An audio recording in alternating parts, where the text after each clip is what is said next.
This should work. Alright, hope this works. If I can spell today.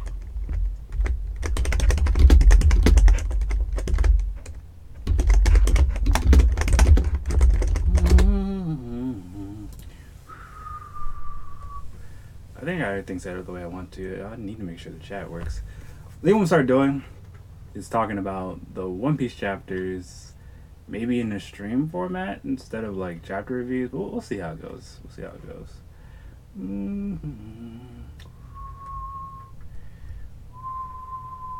All right.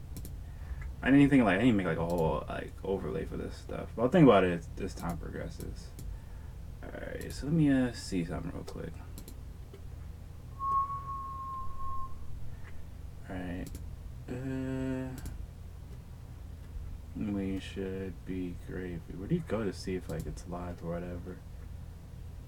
Is there a way to know? Because it's public, so. Alright. Alright, we should be good now. Hopefully audio. Oh, hold up. I know I messed up somewhere. Alright. There we go, that should fix everything. I'm trying to think like a good format for all this. I was thinking recently that I love talking about One Piece. It would be better if I did like a stream, but I don't want to do that on my Twitch. I'd rather do it on like YouTube, bro. So like chapter drops, I read and we just talk about what we thought was cool about it, what we thought was like weak sauce with it, and everything in between, and we should be good. Let me see. I mean, this chapter, it was interesting, alright, I'm not gonna lie. It just caught me off guard. I mean, I did read the spoilers, but it really did hit the spot, so what could I even say at that point? One thing that threw me off was just, I didn't expect it to go down that way. Because the way it was playing, it was going down, it blew me, honestly, it really did. Because, it's like a lot happened, but a lot didn't happen all at the same time. So I'm just playing around with stuff, don't mind me. I need to find my border for things. Oh, there we go. I think I found it. Alright, yeah, there we go. There it is. Just need to shrink it.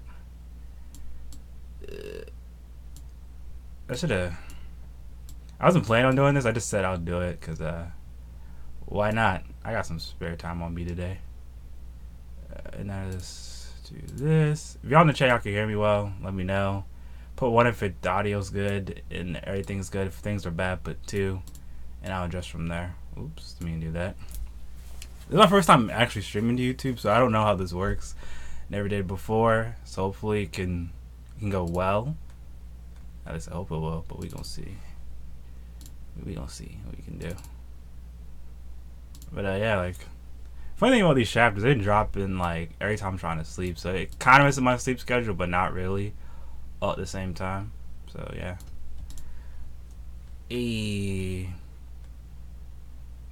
Okay, audio's good. Okay, what's good, bruh? Your name is Triggenside, so welcome.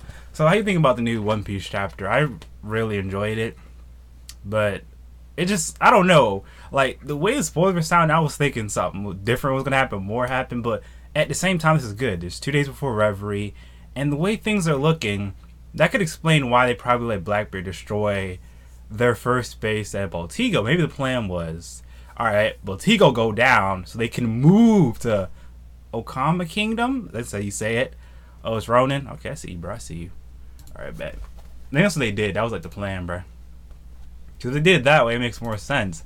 Because you can't be low key if it's like, you can't be low key if you do a lot of high key stuff. And I feel like them fighting at Reverie makes the most sense. But we learned so far Reverie's gonna be super guarded, so this means whatever they do, it's gonna go either really well or really bad. Hopefully it goes like somewhat decent, I think, but I don't really know how to feel about it. All right, so how you doing today, buddy? What's good with you? I just gotta really learn this stream life and I'll be straight. So things looking pretty decent. The one thing that threw me off about, like I said, the one thing I liked about the chapter was seeing the commanders. So I feel like what they're probably gonna do, maybe have like 2 commanders be a distraction, other 2 go for whatever they're going for, because what's like their end goal? Yeah, it's gonna be hype. Maybe they're trying to get the holy treasure in Mary Joie, maybe they're trying to get a poneglyph. Who really knows, bro? Who really knows?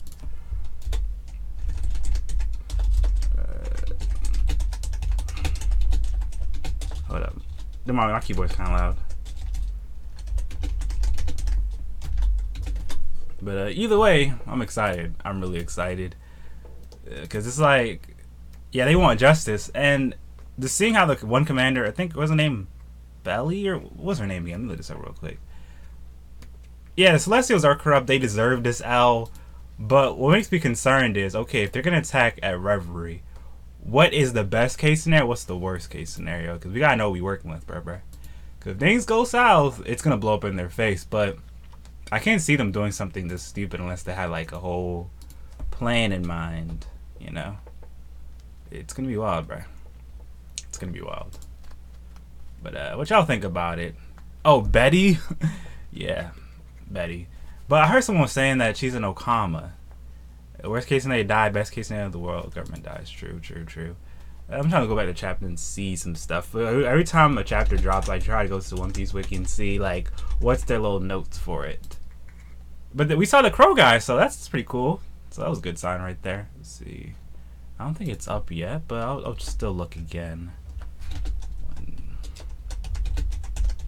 But I find it interesting that we see a guy named Pinkbeard, and he's doing what I thought was gonna happen when we have like Yonko and stuff like that. He's probably just hyping up on Blackbeard's name. Or he could be foreshadowing that Blackbeard is plotting something too. Like, what's Blackbeard gonna do? Because if he went after the Revolutionaries, he must have like some ulterior motives. I don't know what, but I thought pirates and revolutionaries, they kind of go hand in hand because aren't they technically on the same side? They want freedom, but I guess Blackbeard, he wants other things. That's the only thing that makes sense to me. Both are impossible. I feel that, bro. Why do you say both are impossible, though? Let me see. Alright, here's the notes. So, the Revolutionary Army, they escaped Baltigo and moved their base to basically Common Land. Dragons will declare war and war government, the world nobles, then Reverie. Germa, like Judge was saying, they're no longer part of war government because after everything they've done, makes a lot of sense. Pinkbeard, he shows up. We see Morley of the West, John Okama, Kimberly Clay, he's a Okama, okay, cool. He was a shadowy figure that Dolphy mentioned in 801. Balo Betty, human woman, can encourage people to fight. Lindbergh, he's a cat mink using inventions. So basically like Jerry Rig, I think, or something like that. Caruso of the North, he can turn his body and clothes into a murder of crows. Interesting. So he's the one Saul was talking to in 794. Slap the same chick from Ace. That slapped is the same chick. Oh, shucks. She's been around the block a couple of times then, if it's like that. But what was like the highlight of the chapter for y'all? I think the highlight for me was just seeing the 4, executives for the Revolutionary Army. But we just saw Lindbergh being a mink makes me wonder, are the minks like siding with revolutionaries? Like, I need some answers today. I really do need some answers to all this. And we got 2 days for Reverie, so a lot can still go down. That was the hype. Myriad variables of the world are beginning to move. Because when I see the way I picture Reverie, it's gonna be like a giant discussion where everyone's gonna say what exactly they want to see happen. Maybe like I feel like what I'm scared about is the dwarves say something like, "Hey Mo, hey, we're siding with pirates. We're in a lot of trouble." I don't think they're that stupid, but it's just I feel like it's gonna be basically Luffy and his allies versus everyone else. That's just how I see Reverie going down. Maybe they'll second Green Bull, or they're gonna have to do something to take care of Luffy and all the stuff going on. Maybe mention Poneglyphs, maybe mention Holy Treasure. I just don't know what to expect, but I want greatness, bro. At all costs. I don't care how we get it. Let's have greatness at all costs. I wish I could figure out how to put the chat up here, but oh, I know how to do that now. I forgot how. I just learned how. Alright. But yeah, like, this was a good chapter though. Not even gonna lie. I mean, I wanted a little bit longer, but it is what it is. And it was probably the hypest I've been for a chapter, because for me, I'm looking forward to Reverie more than Wano because we know Wano is going to happen. Duh. But Revolutionaries and Reverie, we don't know where it could go down, and it really impacts like everything for the story. You feel me? Because like if things happen the way they're supposed to, there's just so many crazy stuff, bro. It's not even funny. Like, this can determine everything. I think Reverie will be basically a lot of drama in the One Piece. It has to be, because depending on Reverie, it would determine the entire course of the world. Because let's say Reverie happens, and then it's like, alright, Luffy's allies are like, hey, we're going to protect Luffy. And now he's a Yonko. We want to basically become his territory. You know what, I'm not going to have that. Next, you know, Akainu or somebody from Marines going to flip their stuff and say, hey, send Green Bull. We got to wild out. Bro, you know what's going to happen to Wano? I mean, okay, what's going to happen to Wano? They have to fight the Shogun. They have to deal with Kaido. That's like the stuff we know has to happen for sure.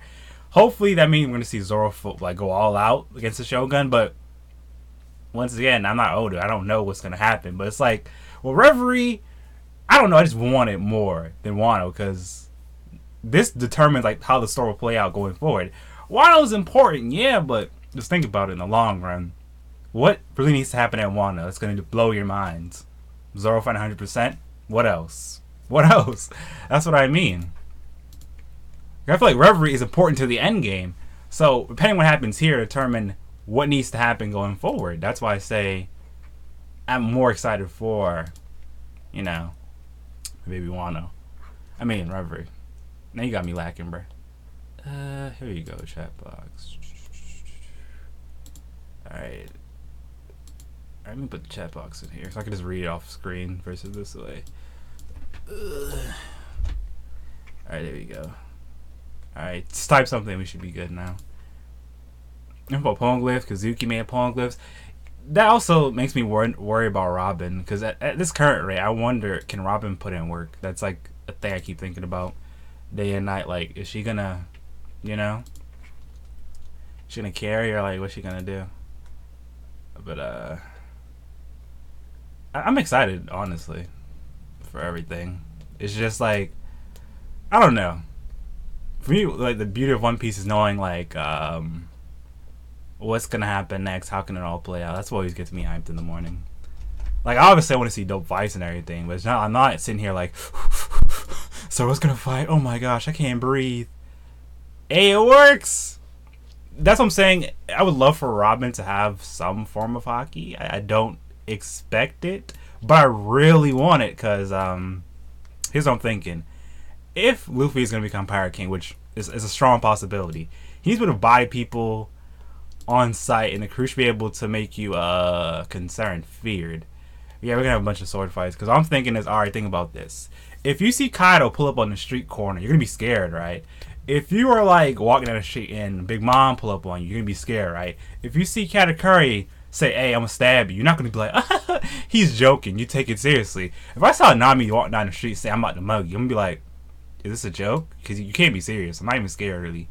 That's what I'm trying to say. Like, the stars that they currently stand, they're not really like, I don't see no Yonko commanders besides Zoro. You could reach with saying Sanji, but I don't see it playing out that way, honestly, because it isn't, you know what I'm trying to say, it doesn't sound right to me, it doesn't feel right. I want to be wrong, but honestly, I can't think of the Straw Hats and say they're scary like Yonko crew. That's what I'm trying to say. That makes any sense. I would love for them to be that way, but I can't view them that way, not yet. Hey, bro, Brook is the GOAT. We all know this. Brook is the GOAT. Robin's the GOAT. Hopefully we see Frankie put in some work. I don't know what to expect, but I hope for Frankie and Robin and everyone else to get a good amount of fights going forward. Because in Wano, it's a big chance for everyone to show off what they learned exactly in the time skip. I don't know what Frankie learned in the time skip. I don't know the full extent of what Robin learned in the time skip, but I believe she learned some cool stuff. She has to, at least. You know, it's just like one of those things. That's what I'm trying to say with the chapter. I feel like what's going to happen based on what happened this chapter is going to be like, okay, Revolutionaries versus world government. And then Pirates, I feel like they're going to split in the middle, because if you're a pirate, Nami man Yonko level, but power, navigate, and make up for it. Yeah, Nami's important to endgame too, because without Nami, they can't even go anywhere. So I'm not going to say she's not Yonko level, but alright. Her having Zeus is a good thing. She's stronger now, And manipulating the weather, it's a really cool ability. So if Nami gets something like, hey, what's good, Bo Galley? Welcome to the stream, welcome to the stream. So I'm thinking if Nami can like get observation haki, it'd be the perfect fit for her, because if you're a navigator, you need to be able to, like, you know, have some foresight. It'd be useful. Now, I ain't gonna say she's gonna get like haki now, but if she gets it like after Wano, cool. During Wano, cool. But I was thinking about like, how can Nico Robin like exactly do work in Wano? Well, if she has observation haki, it'd help her a lot, because of her devil fruit. Surprise attacks are like her worst nightmare. And since the fact that in Wano Kuni, we know people have the ability to make poneglyphs. Maybe Kaido did his homework. He's like, hey, Nico Robin, I know you can read poneglyphs. I have poneglyph on me. Read it, I'm going to kill you and your friends. And then maybe she's forced to read it.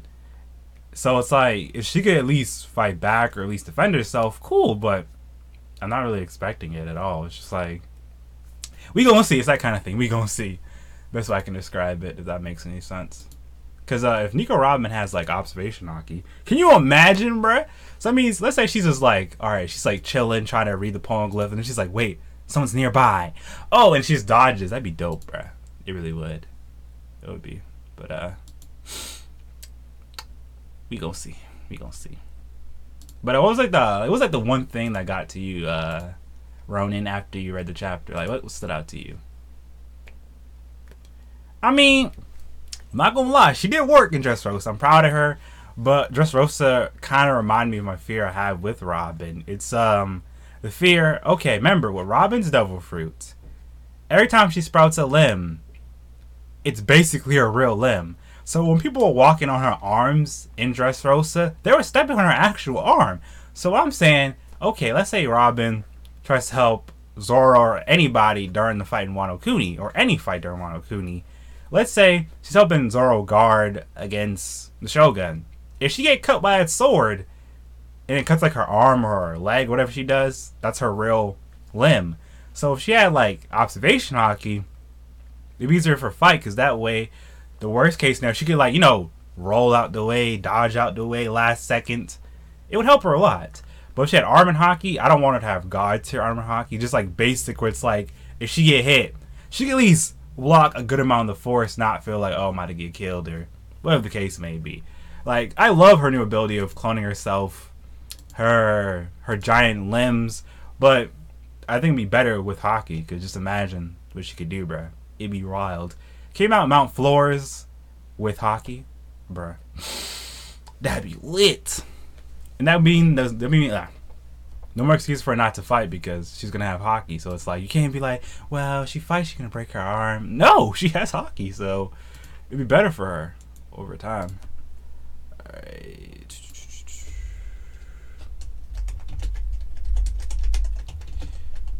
But I could be wrong though.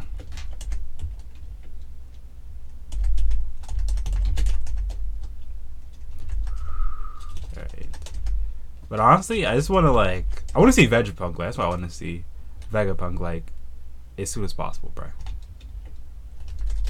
Cause I feel like if we know, I'm trying to think. True, one of my son fighters. Yeah.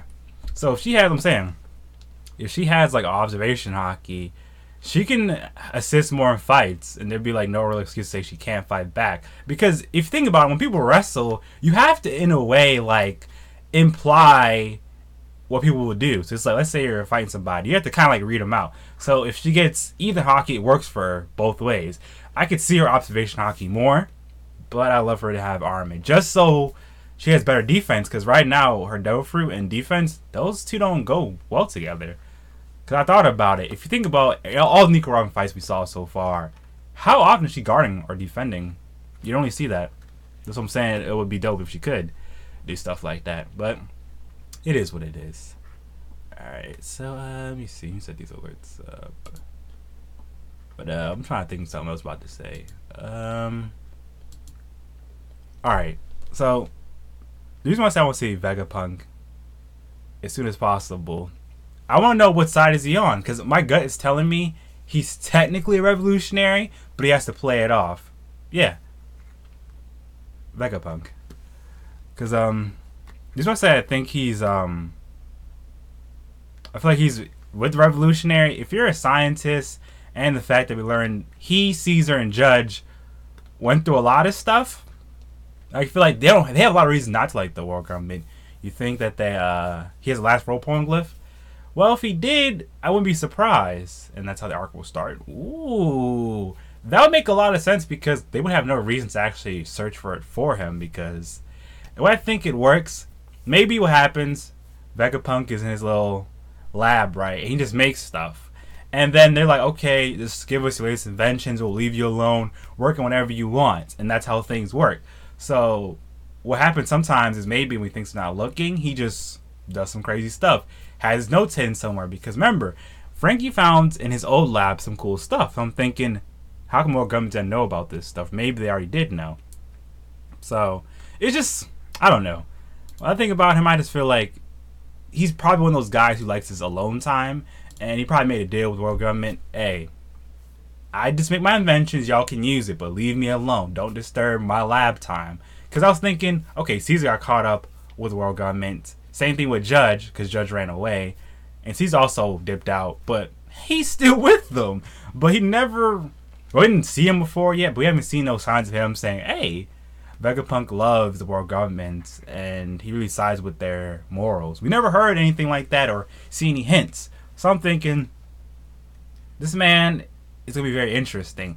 I mean, he could just be just chilling, because remember, Tashigi and Smoke are going to see him with the giant kids. So I'm saying, does that mean he stay somewhere around Mainford? The new Mainford? Or what's he doing with life?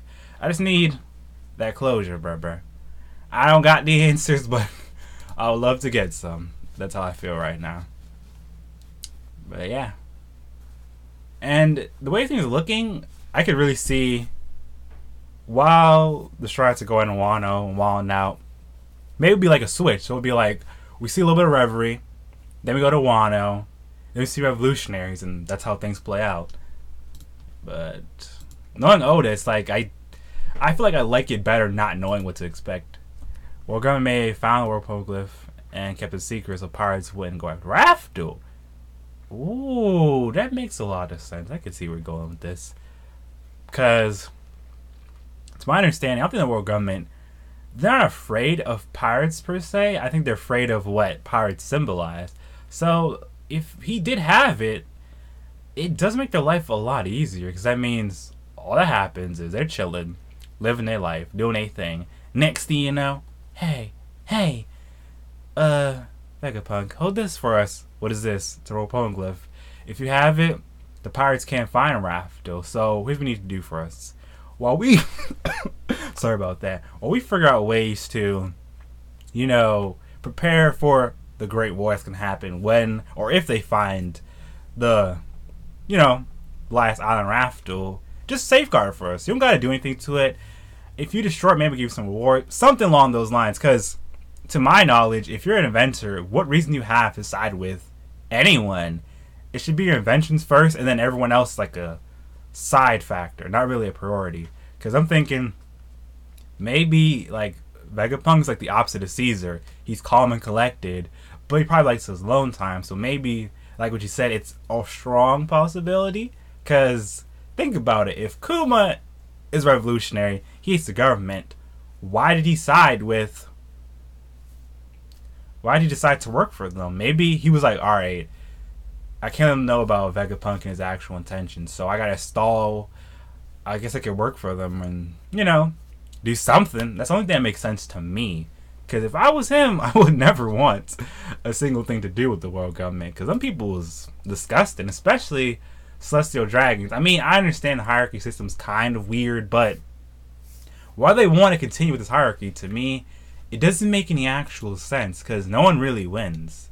I could be wrong, but just think about it. So it's like, celestial dragons do whatever they want. They can call for Marines anytime they want. And no one's saying, hey, y'all doing too much. Y'all gotta cool out. No one can touch them. They can do whatever. That's too much power. And then it's like the girls say can't do anything, so they capture Vegapunk, so it's probably against his will when he worked with Judge. That's a good thing you brought up there.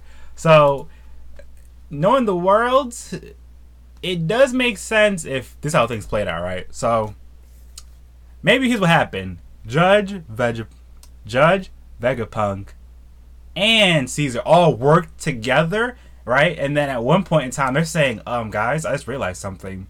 These guys are dangerous. If they're left on their own devices, they can ruin the entire structure we have with three great powers. So yes, it's amazing Vegapunk over here figured out how to give pacifistas Kizaru's devil fruit. But look what Judge is doing. He's playing with lineage factor. Look what Caesar's doing. He's making weapons for the underground. Exactly. Oh, I see what you're doing there, bruh. I see you. So that's what I'm saying. I'm really worried because I think the most scary thing to any government is just free thinkers. And if you're an inventor, that means you're by nature you're curious. So if they let those three alone, they could probably destroy the whole world and make weapons like Pluton, or even better, or even more destructive.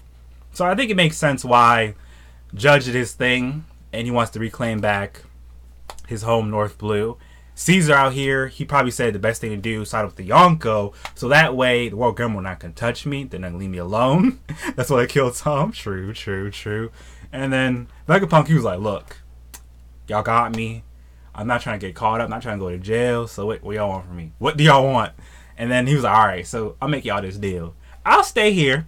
Y'all get my inventions. Y'all pay me, but leave me alone. Don't come to my office. Don't ask me no questions. We're not friends. Just take the stuff and leave. That's something that makes sense to me.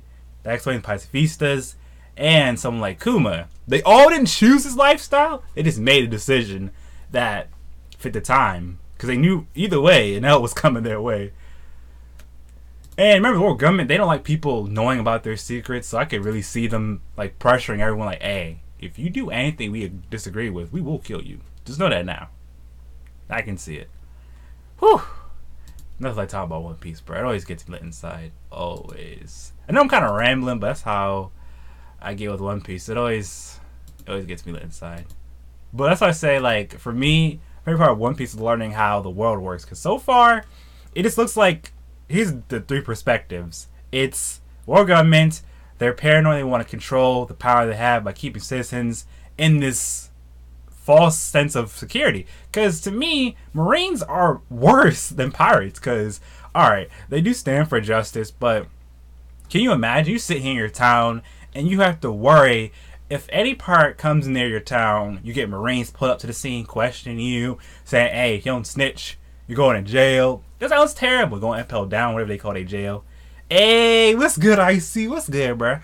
Welcome to the stream. Up to the stream. That's the first time doing a YouTube stream, so I might be a lot rusty with this, y'all, but hopefully the plan is going forward.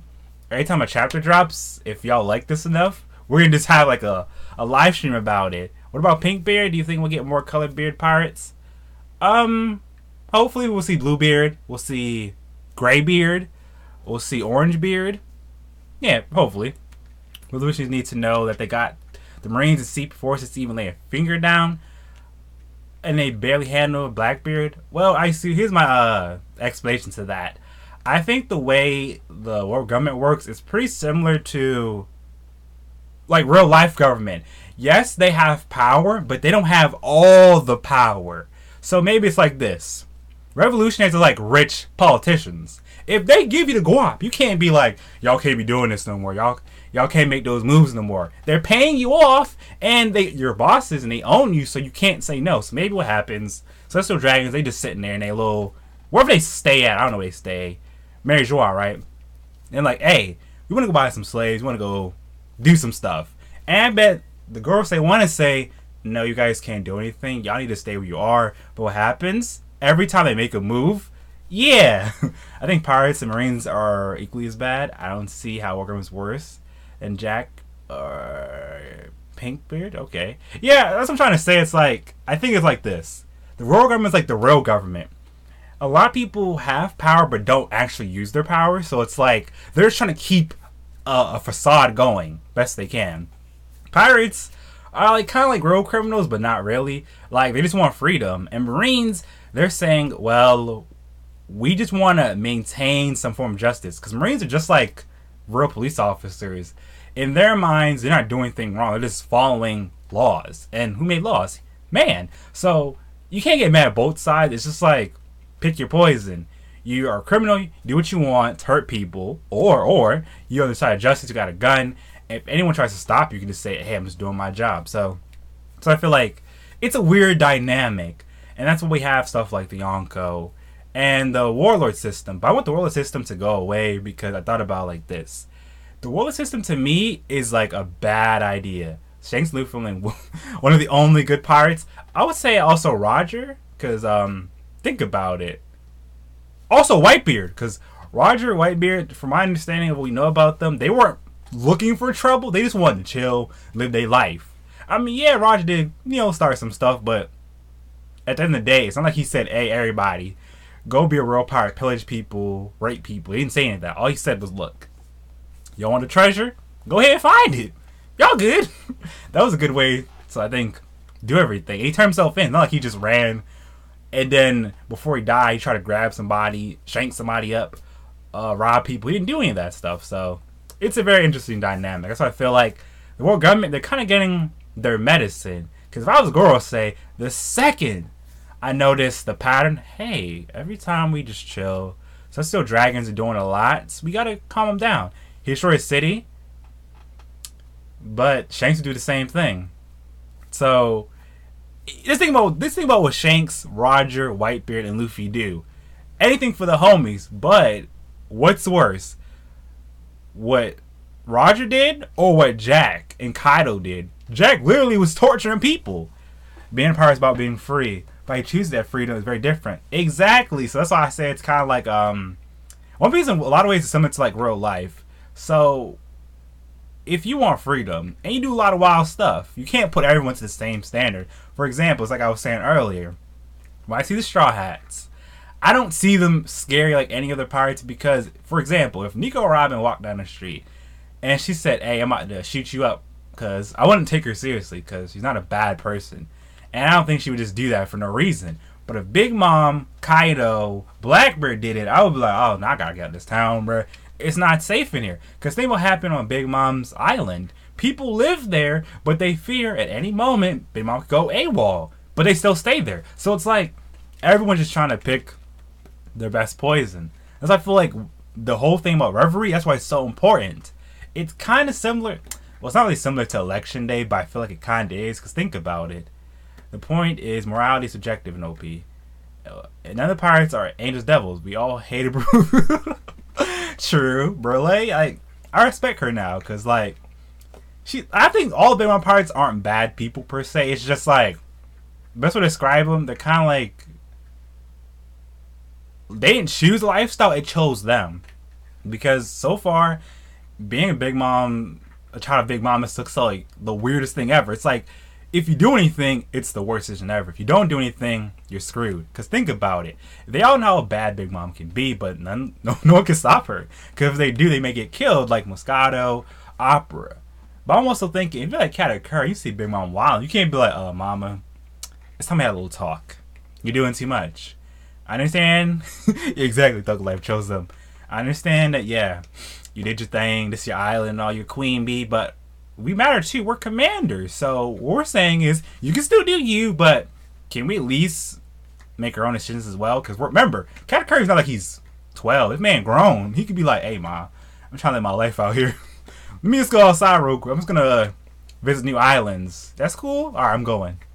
I can't see that. That's why I feel like, that's why I like One Piece so much. It's like, no one really is evil. I can't even see Doffy is evil too much because if you think about it, Luffy could have been a Doffy if he was born in that situation. Luffy could have been a Marine if he was his grandfather, but it all played out the way it needed to happen. And honestly, Luffy as a Marine, I feel like he'd go under Kizaru's camp. You know, unclear justice. They just do things to do things. If that makes any sense.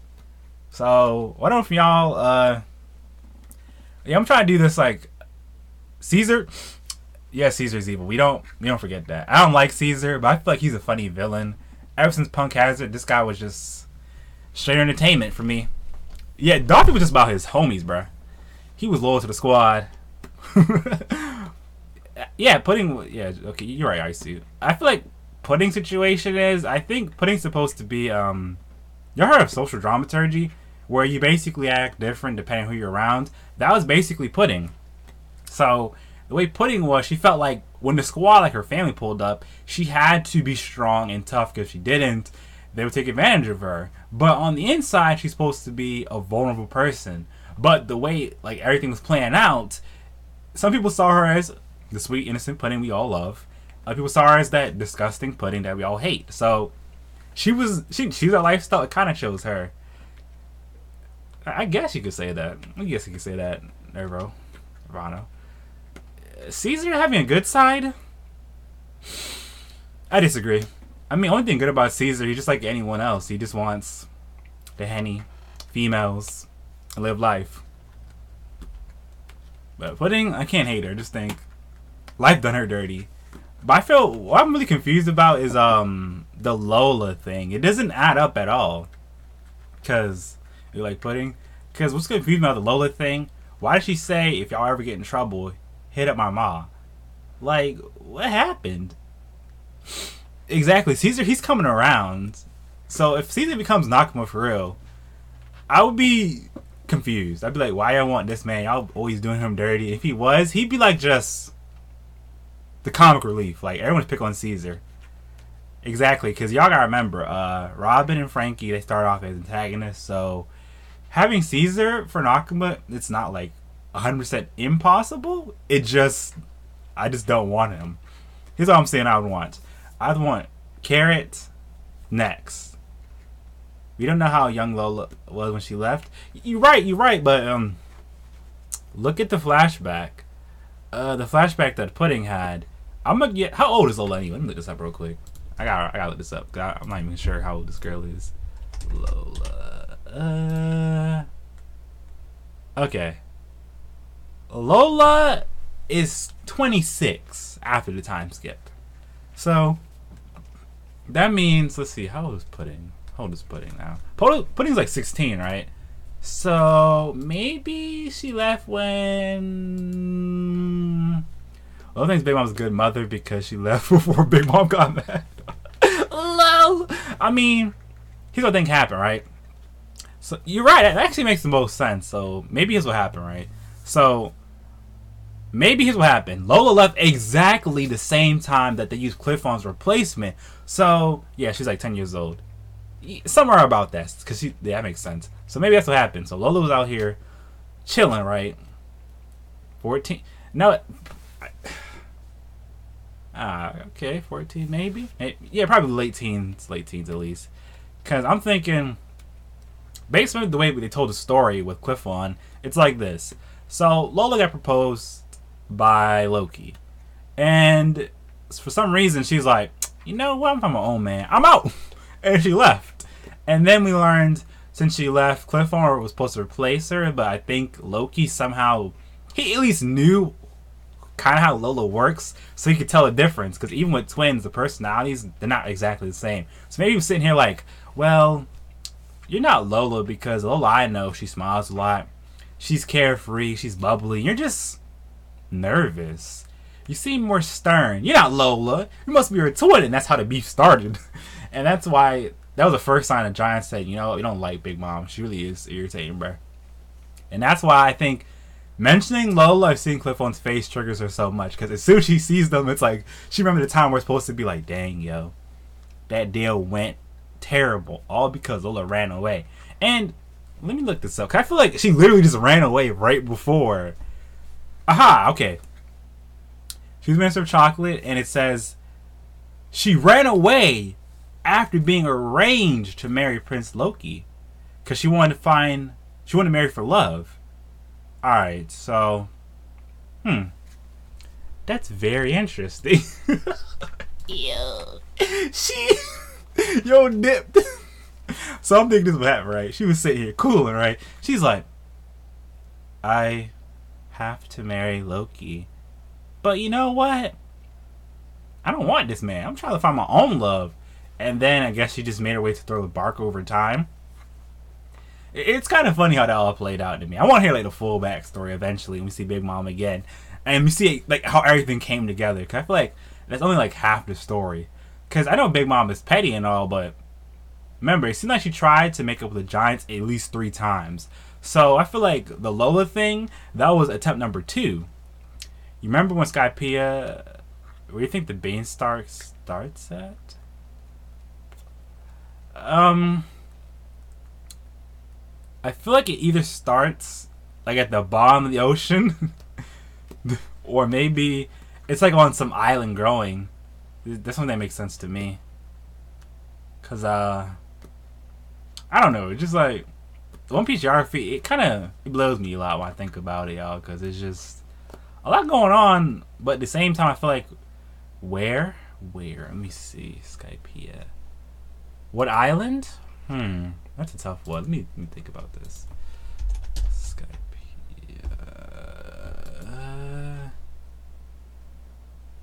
It's okay. So we know it's directly above Paradise. Okay, Skypiea.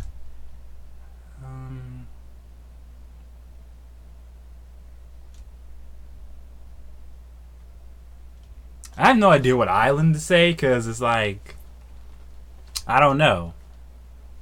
I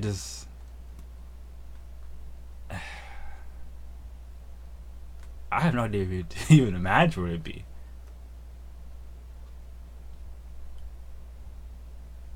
But I'm trying to think. Elbaf? So you're saying what happened with Skypiea, right? So didn't we learn how way Skypiea is supposed to work? It was like it blasted off, right? So maybe what happened, right? A piece of Elbaf was chilling, and then all of a sudden, like the story Jack and the Beanstalk, maybe that's how it's supposed to be. So it was like the Beanstalk just came out of nowhere, and because it came out of nowhere, it blasted the island up into the sky. Isn't Skypiea above Jaya somewhere? Let me look this up. Hold up. Let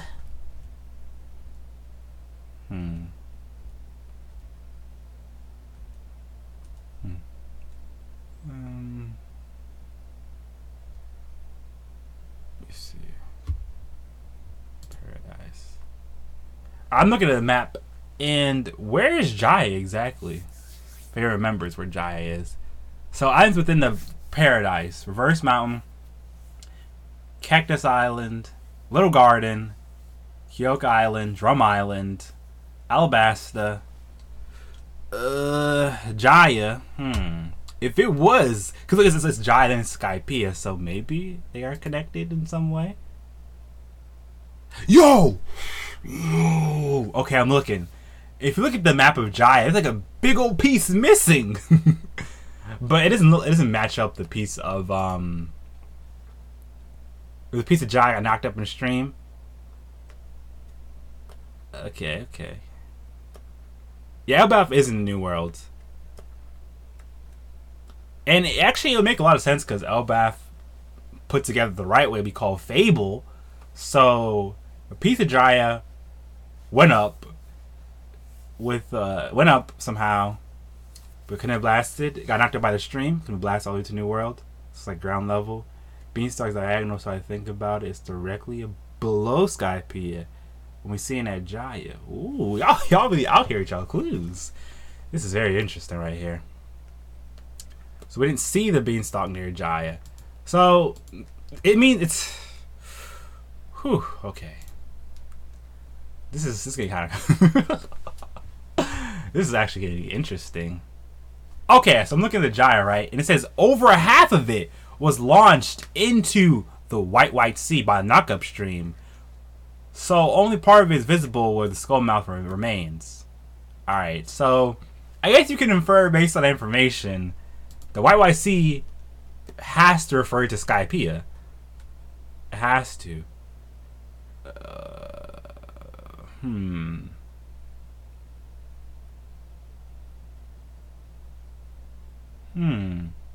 So White Sea Stone is made by volcanic eruptions with water vapor. Very interesting. One can sail on it if the water was sea clouds or more dense than water. Yeah, so it looks like Jaya. That piece went up. It could have made it. Could have made it. Theory material. We know Bellman went to Skypiea. He's in the New World. Huh. So Hmm. Y'all getting me curious now. I don't even know how to answer all of this. I really don't. But let's see. White Sea is above the Blue Sea. It has rubbery, strange clouds. And the only way to get to the White Sea, you have to use a knock-up stream. So, it's a strong chance that's probably what happened. Jaya went up the knock-up stream, and then it landed on a piece of beanstalk. That makes the most sense to me. And there are multiple ways to go to Skype, like you're saying, so. Jai was a skull, remember? True. Yeah, Bellamy probably took a different way over there. But, yeah. What else are we going to talk about today? Oh, yeah. We go back. So y'all think the next time we're going to see Big Mom is in Elbath? Because my guess is, knowing how petty Big Mom is, maybe she will go after Seth for real. Or maybe, for all we know, she does have children in Wano, but kind of like in Fishman Island, maybe she knows of the child, but doesn't care per se, and she'll, set them up. Because if she didn't know I don't think she know Praline was her daughter, but, Bellamy could have went up the beanstalk and just bounced way up there. That makes a lot of sense to me. If he did something like that. But I think Big Mom has a child in Wano, even though it's locked off. Maybe that's why Kaido called her old hag, because maybe one time Kaido needed to get some cheeks real quick, right? And remember, Big Mom was not always ugly like she is now, so he was like, you know what, it's time, boys. But then afterwards he realized, nah, he doesn't like her personality, and he just closed off the island after that point and started plotting. Maybe that's how he closed in the first place, stay away from Big Mom. But then again, she doesn't leave for her island. But maybe that's the reason, or part of the reason why she doesn't leave. Because she doesn't want to deal with Kaido or people like him again. Because so far with Big Mom, we don't even know where all the husbands come from. We don't know how she meets these guys. All we know is it's like she be just chilling, gets a husband, and as soon as they have the child, she's gone. So out of the Revolutionary commanders, who do you like the most? I want to really say the girl. I like her dough fruit. It just interests me a lot. I think her name is, what up? It's I'm really liking I feel like it's a tie between Lindbergh and Betty. Cause a mink who makes inventions, like, come on, you can't really beat that. You really can't beat that. And he likes combat. Can he do electro? Is he wearing those glasses to protect himself from seeing the moon or something? I just need answers, Sway. I need answers.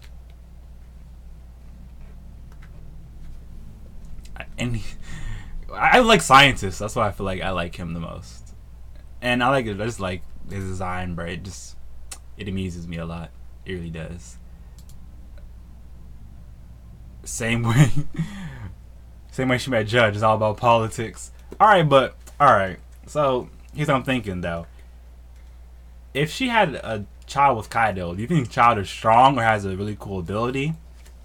Because I feel like there's just two possibilities for who Kaido is. Maybe he's an invention by Vegapunk, or he had a lot of smiles, or he did something to like change his appearance.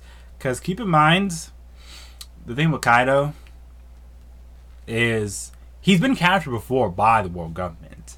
They try to execute him, but the blade always breaks. So that can mean a lot of things. It can mean either has really strong skin, maybe has like the world's best arm in hockey. So it's like, a Big Mom, you can't really damage her easily. It could be the same thing, where it's like maybe their observation hockey is so god tier because of their strong will. It's like when you try to cut like Kaido, it's like he already doesn't want. I'm trying to phrase this right. So it's like, one thing with Kaido, he's basically like Nomu from My Hero, but times 1,000,000. So it's like, when I went to get him, it's like, alright, Kaido, come with us. He's like, alright, fine, I'm tired of living anyway. So, they cut this man, right? And it's like, yo, the blade broke, get a new one. And the same thing kept happening, just like, yo, what's going on? It doesn't make any sense. Because so far, we don't know the weakness of smiles. We don't know if you take a smile and eat it, are you weak to the ocean the same way as all their fruit users? I mean, it's possible, but since it's artificially made, I'm thinking maybe it has different drawbacks. Like, who knows? I wanted to say this a long time now about Shanks. I don't think he has Devil Fruit, but he Master 6 powers. Yeah, because I think there really is like levels to Haki. So I think, okay, level 1 of Haki is like basic armored Haki. So remember when we went to see the Kuja tribe, how they could shoot arrows, but they're embedded with Haki, but we didn't know what Haki was? Maybe by default, Haki really is invisible. So maybe that's what happened when they captured Kaido. So they thought, okay, we got this sea stone blade. We'll cut him, he's dead. But when they went to cut him, it's like his Haki was already up. So boom, it didn't work. Because remember, when you see black Haki like on someone's arm, that's ornament because they're hardening it. So I'm thinking by default Haki's invisible always. But when someone like tries super hard, you get the Haki we're used to, the armored Haki. Y'all feel me? So that's my take on it. So maybe with Shanks, he really gonna be God tier because if you remember Shanks' encounter with Whitebeard, what happened? Their Haki itself cut the sky in half. So imagine Shanks, this man fights seriously. He can really body people, yo. Next you know, Shanks just slices with like his blade, and it's like GG Nori. And it's wild, bro. It really is. But I have like a theory about I think only the reader can see the black Haki. Yo! That explains a lot. You just made me thought about something, Ronin. Remember what we learned about Big Mom? She's like an iron balloon. So, what if whole time it means, like I said, we see black Haki, but maybe to everyone else, it just looks like a regular body part. That's what I'm guessing. So yeah, black like Sanji may just mean Sanji with his raid suit on, because it maybe all black, or maybe it just means Sanji using Haki. Because you really thinking about something. Alright, so I just feel like, remember, Haki is your spirit. It's kind of like Stans in JoJo. It's only there so you know it's there, but to everyone else it's practically invisible. So I think the same thing applies to Haki. So for example, when we watch the anime, they make it black so we know, oh, they're using armored Haki. Same thing when we see Conqueror's Haki. They make the ripples so you know it's being used, but maybe in reality to everyone else it's just stuff happening. You know? That's what I'm thinking. I could be wrong though. I could be wrong on that. Because every time I think about Haki, I just think about what Relay said. Haki is willpower, so you can't really see willpower. You really can't. So, and let's say it's mysterious power. And most people, most people fail to awaken it or notice it. Yes, most people do not notice it or fail to awaken it. So it practically means Haki technically is invisible. We know it exists because, oh, it lets us know it exists. That explains, yes. So remember when the Marines were fighting, they had their hands out like this? That's why we didn't know what they were doing, but it was really Haki. Same thing with, Haki never seen by the characters. It's only felt. Thank you, Icy. Thank you, bro. That's exactly what I'm trying to say. Remember when we saw Kaido get cut up? That's the reason why it didn't bother him, because I think he did. Y'all really got me out here thinking. I got my theory hat on. So remember, if you guys, I don't know if you guys watched the One Piece anime, but remember when we saw Katakuri? Yeah, someone sent Oda a letter for us to SPS, and he'll give us an answer to that. But I think he already told us this, because remember when we saw, if you guys watched the anime, Katakuri needed observation Haki. It had red tings around it. They added visual cues so you know what's happening. That's exactly what they do. Because like I said, that's why I say it's like JoJo or any other series. Like if you've seen JoJo, no one can really see stands. But they let you see stands half the time so you know, oh, someone's using the stand. But when like a regular person, like a police officer, some kid, is just chilling, right? All I see is someone just getting bodied, and you're just like, yo, what's happening? I think it's the same thing. Yeah, free time skip, we didn't know because we didn't have no cues. So if you think about it, all the stuff we know about Haki is just cues.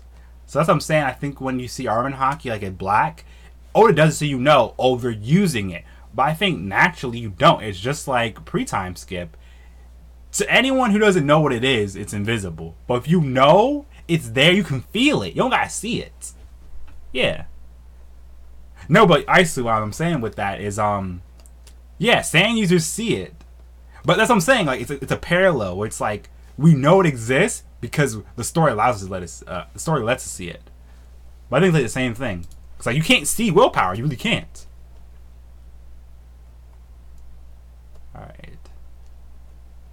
Remember on Skype, people had people like Anel, they had observation hockey, but we didn't see no red marks, so we know, oh, that sound effect. Oh, that's observation hockey.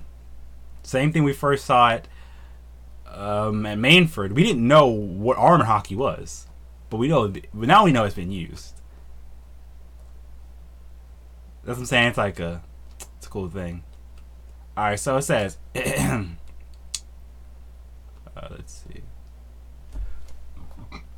Let me see. I thought I found something like that help out with that. Yeah, hockey can translate to ambition, willpower, spirit, drive, vigor, etc. And let's see. In the anime, some hockey users are surrounded by different color warriors. Red for Luffy, purple for Doflamingo, pink for Big Mom. Even if they're not using hockey at that moment. Alright, cool. In the anime, use the effects, rippling effect. So in the anime, from observation and armor hockey, it's basically completely invisible. You don't really see it. You're not supposed to really see it. It's just done this for dramatic effect. So, yeah, because unless an episode before time skip, armor hockey is just invisible armor. Nothing else visible is shown. So it really is like that. It's just a little cue. Yeah, visual cue that you know what's happening. Check the wiki page about Z. Check his hockey. You mean Mr. Z from the movie? The film Z? Yeah, when people use armor hockey, observation, they get a purple wave. But like I said, it's just for dramatic effect. Because it's like Whitebeard's effect with the shock wave. It's just done so you know, hey, bro, it's there. Well, I think it's like it's a cool thing though, if you ask me. Hopefully y'all enjoying the stream. I decided to do this on a whim because I was like, you know what? I think it'd be better if I do this because I like interacting. That's my favorite thing to do. So it's like, here I'll talk about One Piece. More stuff like this streams if you like it. If you want more stuff like this, put 1 in the chat. If you don't want more stuff like this, put 2 in the chat. I'll go from there. So let's see. His hockey. Let's see. It stayed all Marines. We already know this. Turns his arm black for more devastating strikes. Aha, given the nickname Black Arm. So it means really the reason why you see armor and hockey that way is just for dramatic effect. It's like I don't know if it's stronger or not because it's never said outright, but we gonna find out. Let's see. So first time it was used when we saw Garp, and he did his Fist of Love, and then the second time was with Tamaru. Okay, but let me see if I can find anything like really. It's naturally okay. They put in air quotes invisible armor. It's used to augment. We already know this, but once again, like I said, the first time I really saw it was with the hockey imbued arrows. So let's see. Is there anything in particular that gives it away? Aha! So heavy coating of this hockey hardens one's body parts, turning it black, making it more dense and formidable, giving more power. So basically, if you see black hockey, it's for because they want to really go all the way out. Okay. That gives me all the answers I really need there. So essentially, if you see someone, hockey's up almost all the characters. True. Virgo with a full body would be underwhelmed if we couldn't see it. Exactly. It's like Goosebumps. A1. Okay, we out here, boys. We out here. I had a lot of fun doing this, surprisingly. I'll play some music, but this is YouTube, and I'm not trying to get Any copyright strikes? But I think about doing stuff like this for a while because I feel like I do like doing reviews, but it's just I want to respond in real time to y'all, like actually talk to y'all. Because for me, the fun part of this YouTube Twitch thing is doing it in real time.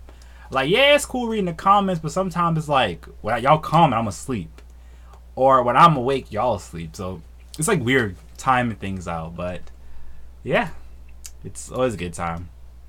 But the main thing I want to talk about with my expectations for Reverie, only thing that throws me off is a hobby is a blade, black blade. Yeah, so I'm thinking it's like a choice you make. So maybe this kind of reminds me of a different series, but I don't know if it applies the same way. And like I said, black blade. If you can't see hockey, it kind of reminds me a little bit of my favorite series, World Trigger. So in World Trigger, they have black triggers, which is made by using one's life force. So I'm thinking maybe what Mihawk did is like, what if someone put all their hockey into a weapon? So even after they die, it remains black. Because it's like their will. Maybe. And I want to talk about the Zoro's eye thing. Because people keep saying, yo, he gonna awaken in Wano, bro. It's gonna be lit, bro. I don't know about that. I just think... I saw this little gag panel. I don't know if it's real or not. I don't think it's real. I don't remember seeing it in the manga. But basically, remember Mihawk's mini sword? I think what happens... Exactly, Life Tree Force. So I think what happened... Like, maybe Zoro was dumb one day, and he said, you know what? I'm going to flip up a sword to see... But here's the thing I'm wondering about that, if his eye's really gone. Why didn't he just put on an eye patch? Because during those times, if you get, like, an eye injury, you just get an eye patch, call it a day, because keeping your eye closed manually, it's going to be a lot of stress on your body. So I'm thinking, did he get it, like, stitched shut? Did he, like, stitch it shut? Or did he do something like, alright, so look, I'll make a bet, Mihawk.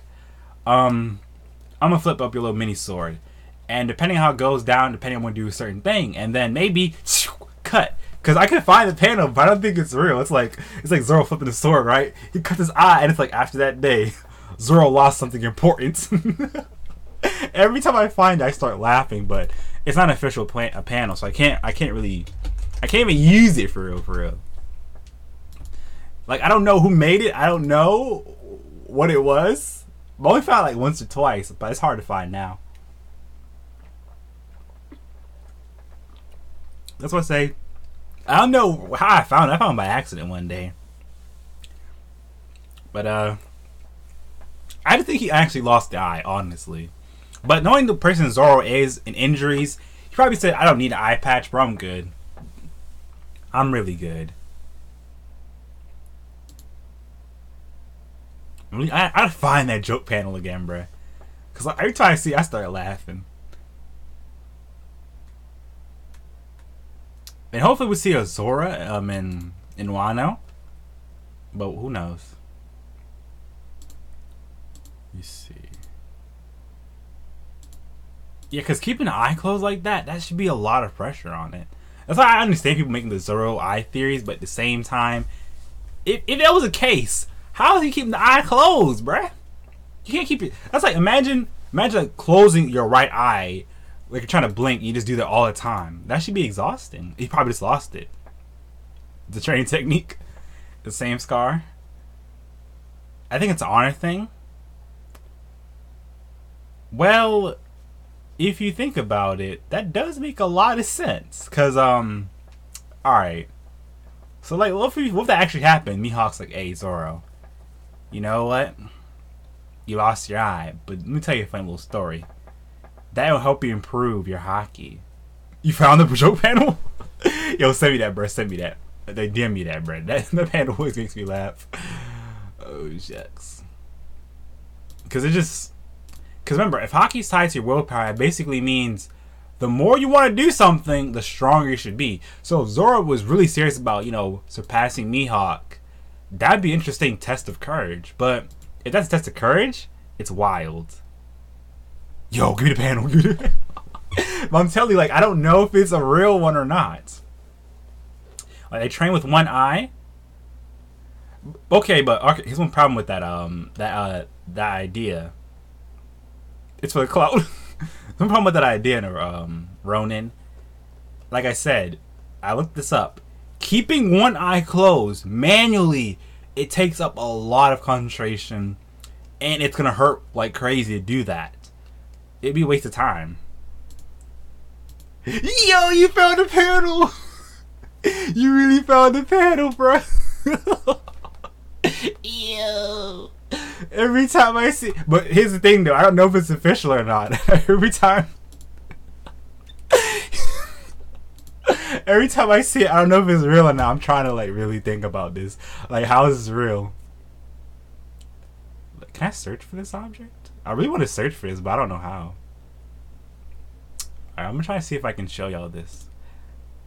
Training hurts? True. I'm gonna see if I can, but increased focus?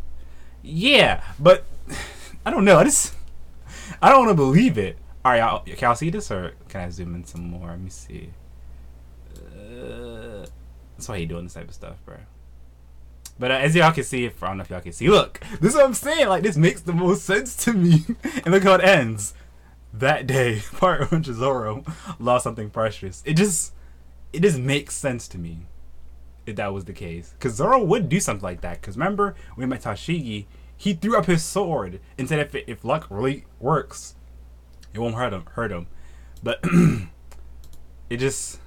Y'all, you can see? Why is this panel so funny to me, bro? Like, every time I see it, I start laughing. Like, I can't help it. It's just too funny. Let me zoom in. Like, this is what I'm saying. Look. You can't tell me something Zoro wouldn't do, bruh. And the way it looks, like, it does make a lot of sense. But I don't remember this panel. I tried looking for it, but I don't know if it's real. But, I mean, it looks very real. And if this was, like, fanfic, why would it look like the typical One Piece text? The same way as a regular panel. It has to be real, bruh.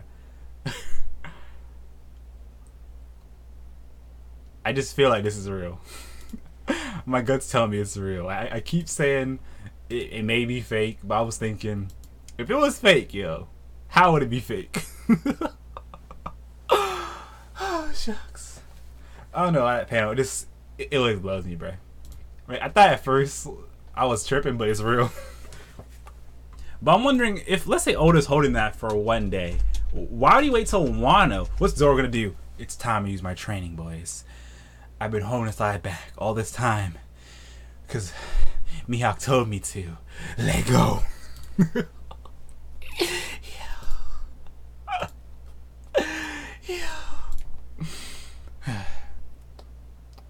Bruh. If we could find out if I can find out what actual chapter that's from, I would believe it.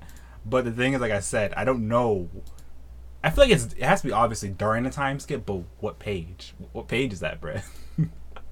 So we can find out what page number it is. We're good to go. Hey, welcome to Straw Hat. Welcome. The chapter today, I want to say it's like the best chapter we got in a while, because y'all heard me say this often. I don't hate Whole Cake Island, but it reminds me of Dressrosa a lot, where it's like cool stuff happened, but in the grand scheme of things, not really happened too much. You take away a lot of highlights. Like my highlight for all I know is if that theory is true, Zoro gonna have a lazy eye. I hope that theory is incorrect, honestly, because I'm saying if Zoro can get lost pretty much anywhere, how can he have the concentration to do something like that? It blows me, bro. It really does. What was I saying? Oh yeah, like take away Gear 4th from Dressrosa. What else cool happened? Sabo. But like I was saying with the Sabo thing, if you don't see no dead body in One Piece, you should never believe it. So, alright.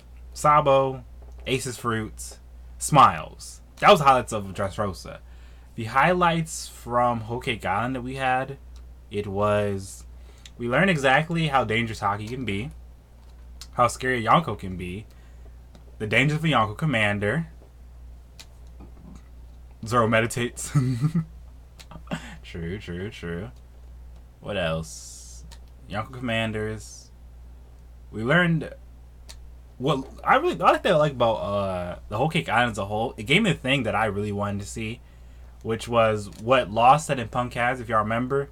He was saying, survive the new world, you have to either go under Yonko or constantly oppose them. He wasn't bluff when he said that. Alright. I had the wrong chat on. It wasn't showing me everything. I got the right chat on. But yeah, like, cause now I'm just worried.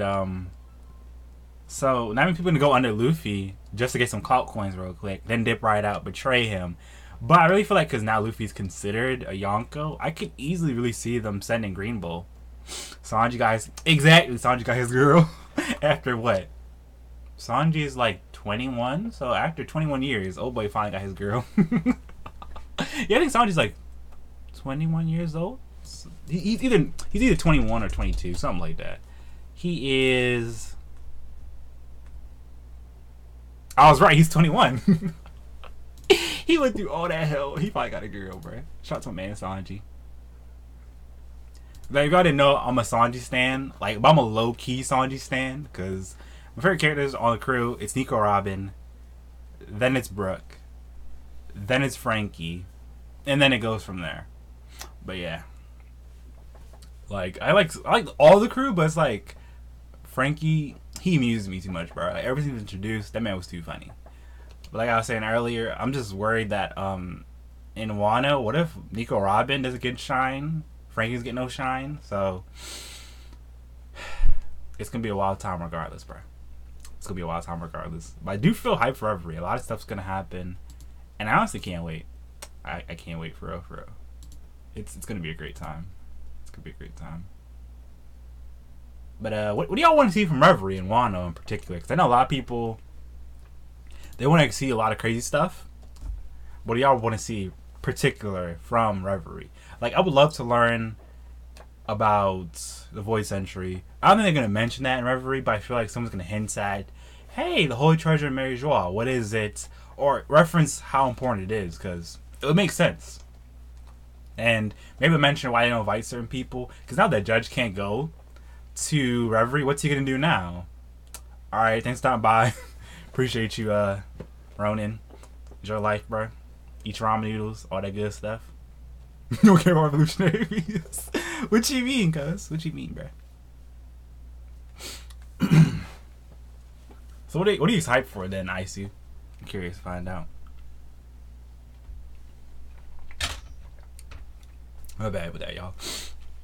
I didn't respond to this comment. I responded again. Oops. Oh yeah, where's that? Wrong button. Alright. You wanna know about the history? Yeah, the work have been having like a lot of these on the day closet. That's what I'm saying. I need answers, Sway. ASAP hold the Rocky. And that's why Reverie's so important. Because I want to know what, like, for all we know, they could have like a weapon, like Pluton, or not Pluton, but have a weapon on them. They could know maybe where Raftel is, but they don't go there because maybe they know where it is. They don't know, like, the pathway to get there. Cobra gonna risk a biscuit. That's a guarantee right there. Because normally when someone, like, if his age is like, hey, daughter, you gotta find a man, it means he know his time is coming to a reach. Or he's gonna risk a biscuit at Reverie saying something he shouldn't say. And then it's like, alright, so, Vivi, that's why I told you. Find a man, because I'm gone, bro. Literally. But I feel like Leo from the door is gonna say something that's gonna kind of make things hot. And then, yeah. It's gonna make things wild. Alright. But we gonna see. But we gonna see, bruh. But I think I'm most mad about, but I hope happens in Wano. I'm for everything for Reverie. I'll be happy with all the rights. Exactly. Exactly. I didn't think I want to see in Wano. Can we get Robin with shorter hair, please? I would love that. On everything. Because it makes sense. She's like, alright, cut. We good. Because I seen, like, the other day, Nico Robin with short hair, and I think it's the perfect design. And I wish she was tan again, because her being pale to me doesn't really, it don't really make me happy. I'm just like, why is this happening, bro? It's kind of depressing, not really, but it is what it is. It honestly is. Like, I don't like Nico Robin with her current skin color. It's like a whole different character to me. Like, I know they were saying the place she was at made her this way, but I don't like it. I really don't. You want a fake news exposed? False hype. I mean, I feel like I think Stussy and, like, someone approved of the story. But if that happens, Luffy's not going to be a Yonko no more. Maybe they'll keep it for reasons. Who knows?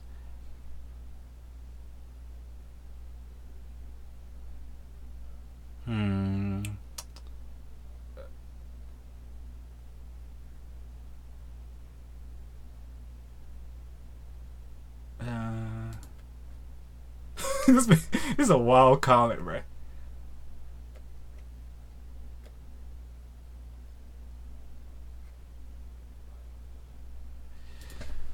Okay, let me respond to this comment. Nope. Kaido gonna make Luffy body drop real quick. I mean, but in a way they kind of owe Luffy this, because you don't remember what happened. Luffy should have had a higher bounty already, but they hide so much stuff that's why his bounty is kind of low. So if they're making him a Yonko and raising his bounty, in a way, it's like long overdue, if you ask me. But I don't think Luffy's Yonko, he's not Yonko level yet, not even Yonko Commander level yet. Because when I think of Yonko, I think of someone's like, oh my gosh, I'm gonna get body just walking past them and step on their shoes. Like, you wouldn't step on Kaido's shoes if he even wears shoes. You wouldn't step on Big Mom's disgusting little, I got him for the flea market or Payless heels. But yeah, with Luffy, if I step on his sandals, I ain't gonna be like, oh, I'm about to get by. I'm just like, okay, he here, what up? Square up, cuz. Like, look at Luffy, he doesn't look intimidating to me. Unless he gets, like, really angry.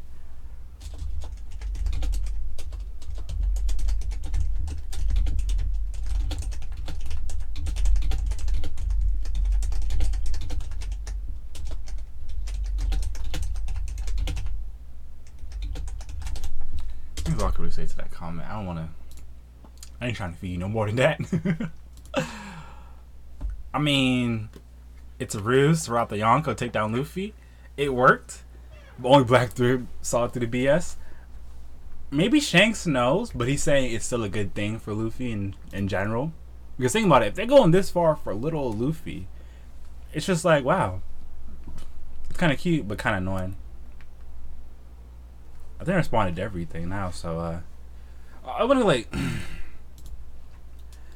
Alright, I'm trying to think. I feel like we still just need 4 Yonko at this point in time, because as Luffy currently stands, he not really Yonko material. I hope that Reverie like clear it up. Luffy being Yonko is just a scheme to get rid of him. So hopefully Kaido, Big Mom, everyone else bodies him. Whoop, he out there like hot fries with Popeyes. I would love that, but I just don't know what to feel right now. I'm like being completely honest with you. Like, I'm happy for the crew. I know what it means. A lot of cool stuff's gonna happen. A lot of dumb stuff's also gonna happen. So that's what I'm saying. I really just want Luffy to learn from this and take his L. I don't think he's ready to be Yonko level yet. Like, Yonko level to me means a lot of things. He's supposed to be something scary, something fierce. But Luffy, he's not all that yet. Kaido Big Mom or better. Exactly. Like, Kaido's about to come me Luffy's cheeks, bro. That's what he got to do. Because I'm thinking if Big Mom is really that cruddy, she really would go after Luffy. But she doesn't have children. She doesn't have to, if you ask me. Luffy is notorious for his actions, which is intimidating. Yeah. I'm saying Luffy has the requirements to be a Yonko to me. You know, he has a strong crew. Strong crew. He has influence. He has squad mates. He can have all of that. But the thing I'm saying, he's not really Yonko material to me. If you think about someone like Big Mom, think of someone like Kaido, Blackbeard, that's like, yo, you don't want to get on their bad side because just who the captain is. But Luffy, it's like your worst fear is hurting his friends. He's kind of like Shanks in a way, where it's like they're scary, but not just because of confrontation reasons. You just need to trigger them first, then they're scary. But with Kaido, Big Mom, Blackbeard, I wouldn't mess with them on any day, regardless, bro. That's an L. That's what I'm trying to say. Let's see.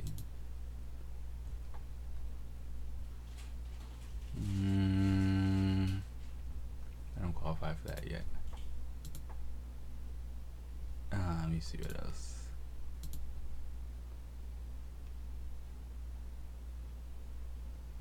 Did we cover everything from the chapter yet? I think we covered almost everything. Let's see. Let's see. We missed like one piece, one crucial piece. All right, so let's see. Let's see.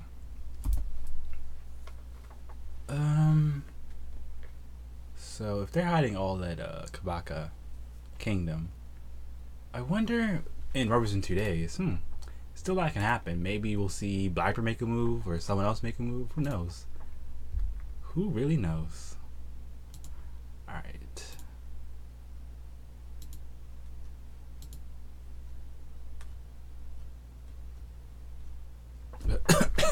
Whew. Alright, I think I pretty much said everything I really wanted to. Let's talk about Crow. Alright, let's talk about Crow. What makes Crow interesting to y'all? Like, that'd be like the last topic that we could just like call it a stream for now. And then I'll try to do this, let's see, the next time a chapter drops. Cause I think y'all like this format, and I'm also gonna tweet about it later, so that'll be the wave going forward. Based on Crow's action so far, he may be the sleeper of the whole Revolutionaries. He could be like that guy where he's perfect for espionage, where it's just like he'd be like the one, like, I'm not saying pulling all the strings, but may have like a lot of influence in there. So like maybe what happens, right? He chilling, living life, and he's like plotting already. He could be their way to get into the reverie. So it's like they saying, why are these crows right here? Next thing you know, he pulls up, Dragon pulls up, Saul pulls up, and then boom, they start going off. They're the perfect way to invade too, because who would say, oh, an animal just came out of nowhere? It's a bad idea, right? Nah. I think it would work perfectly. Alright, see if I can find something. Revolutionary.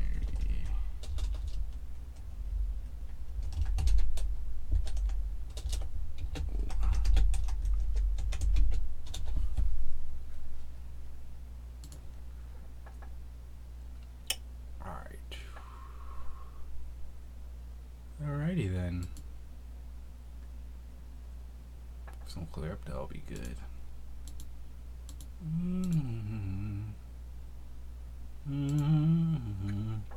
What else? Also, he's steampunks, but Crow Mask to play Dr. Mask, which is a misconception.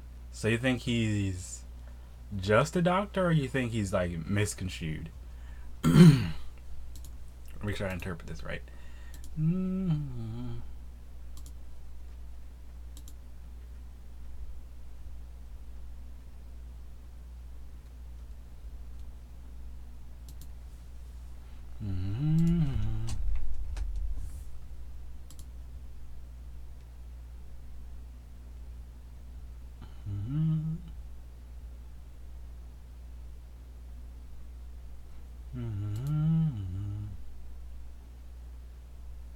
I guess I could use this.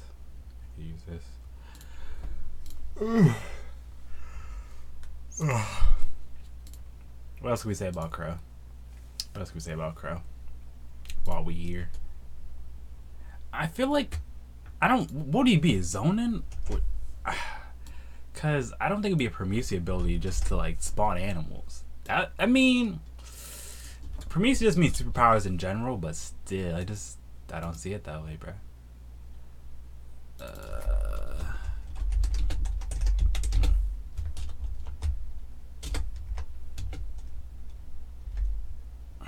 I don't know. I really want to say it's Prometheus, but I feel like it's not. But then again, was Crow what you expected him to be?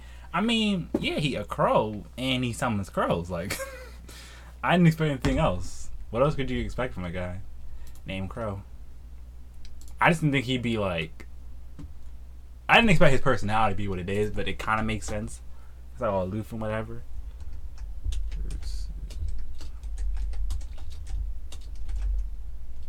But that's like the main thing I wanna.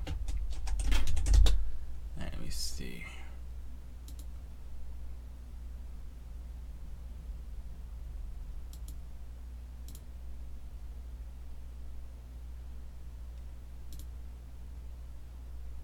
Has a cool design. I'll give him that. His head reminds me a little bit of G from Doffy's crew, but I know he's not. Let's see. Quiet man. He talks in mumbling. And needs his loudspeaker mask to be heard by others. He's forgetful at times. I can't wait to see him fight though. So he can turn his body and clothes into crows. That does... It really sounds like... I want to say it's either Prometheus or Zone, but...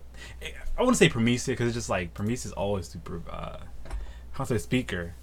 Yeah. Maybe he's like a quiet person and he doesn't like say much. He's a thinker type guy. I really want to say he's Prometheus though. It's just... I get that vibe. Because it would fit in with Prometheus, you know, being like... Because so far there's never been a zone that turns like other like objects into animals. That's why I say it makes sense to me if it was that was the case. Let's see. Let me see. So yeah, Prometheus, Superman. Let's see. Thinking about Zone, you normally transform into the animal. You have the same abilities as an animal. He's never shown the ability to fly or do a hybrid before, so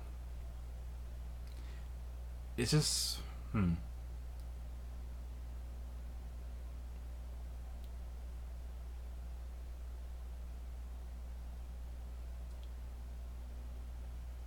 What could it be? I don't think it's Loki at all.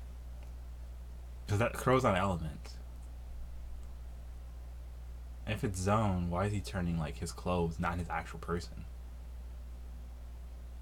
And with Prometheus, you can also alter the features of your body, so it's, or the environment, or objects. So that's why I say it makes sense. And it can manipulate the crow, so maybe it's really Prometheus. It's my guess. Hey, what's good, Nico? What's good, bruh? Welcome to the stream. So, I'm trying to like really think about this, bruh. So, I want to say about the Crow Man, or you want to move into the other commanders? And I'll call it a stream then.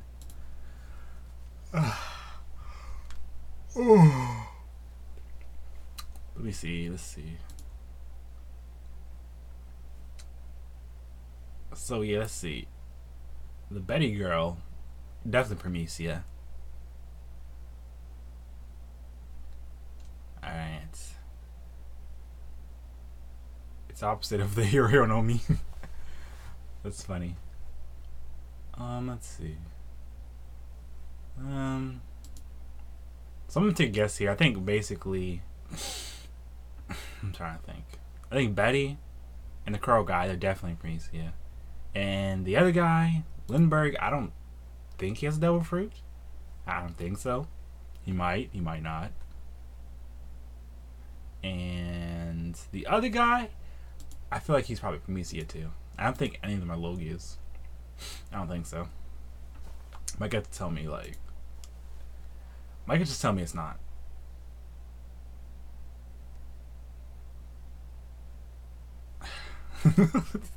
They'll little comment, bruh.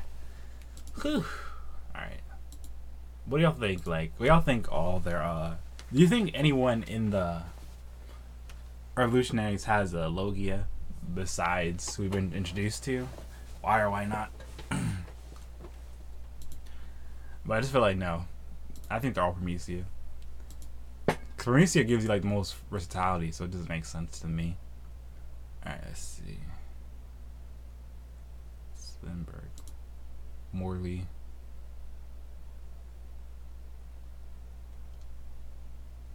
He's a comma. Let's see. He's a Prometheus. Move the shape of the ground like he touches with clay.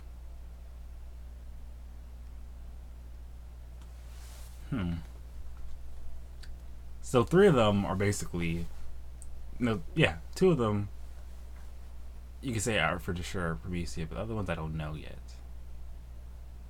Similar to Pico's fruit. It's like a combination of Pika's and Senior Pink's fruit, if you ask me. Revolutionary Army. That kind of makes sense how they structure things. So you have like Dragon, Sabo, then it's like the commanders, and then we have everyone else. Oh shucks. But what didn't Robin actually run with on the thing though? So I wondered the most. Hopefully we'll get an answer sooner or later. Yeah, only Sabo so far is revealed to have Logia. Have we seen a Celestial Dragon on the same power scaling as Daffy yet? No. So far, all Celestial Dragons seem like they rely on Marines to protect them, and none have actually showed off, like, real strength, so that's my answer to that question. If that, flows with you, bruh. So yeah, I think Sabo probably is dealing with Logia. And I think it would make more sense for them to have Prometheus. Because Prometheus is like pretty common. And if one of them did have Logia, how would that even play out? I can't remember. Or imagine it. Well, I got the Clay fruit, something. Pep fruit. I really want to say it's Prometheus. Because if it was Zonin, why is he turning the clothes and not like his person into it? Because so far, we've never seen anyone do something like that. And if that's an awakened zone ability, that's crazy. But I'd be more convinced if I saw him like turn his like actual hand into like a bird feather. Or maybe he's kind of like Marco, you know? He's like a mythical zone. But then a crow is not a mythical creature. But maybe it's based on a folklore. That's what makes it, you know, spicy. I could be wrong though. I could be wrong. I'm just guessing out here in these streets.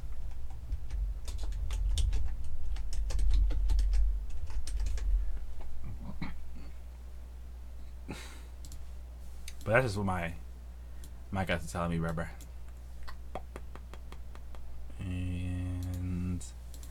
But honestly, I feel like this was a good chapter. It was a little short, but I think it was short and sweet to the point, so it all worked out. Only thing I'm worried about now is what else could happen during these times. Are we gonna see Awakened Zone? No, but are we gonna see Webble? I'm thinking, spawn crows. That's what I want to see. I want to see what happened to that man Webble. I feel like he's to be a major key. If he's so obsessed with finding Luffy, what if he like in Marco? What if he like really goes through every just to like get some information on him? But I think he's gonna be. Did he lose his warlord status yet or not? That's what I wonder right now. A lot of things to consider. A lot of things to consider. This is awakened power. That's pretty cool, but it's just like I don't know, bro. Like if Oda did something like that, I'm not saying it's hacks, but it's just like wow. Like whoa. I'm trying to think what else we need to cover for this chapter. Alright, so we talked about Reverie. Yo, Aisu. Ever since Tashigi and Smoker mentioned that man, I was waiting on him. It's been long nights for that payday. Long nights.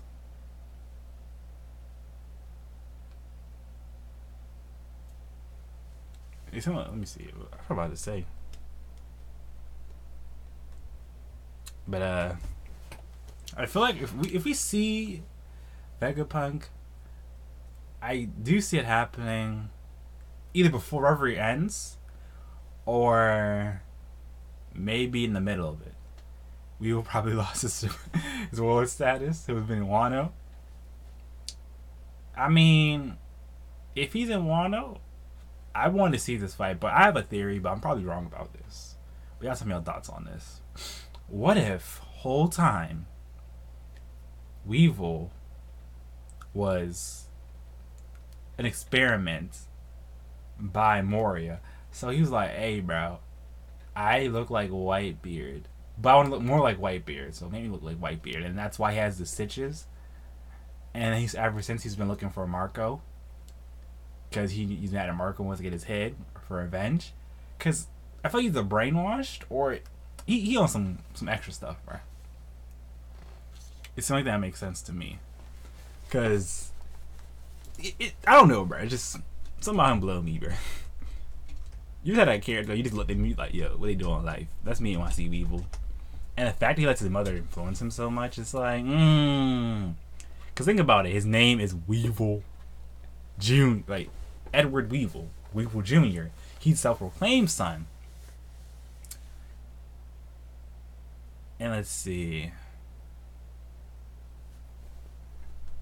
It says he currently, technically still has the status, but I think he's about to lose it soon.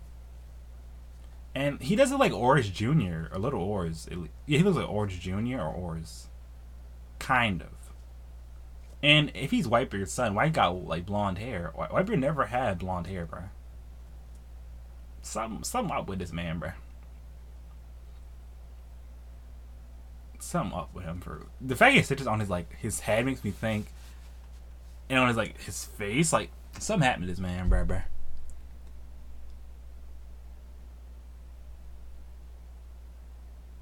And I understand though. Okay, if he cares about his father like that, why is he hunting Whitebeard's crew and allies? Doesn't make any sense.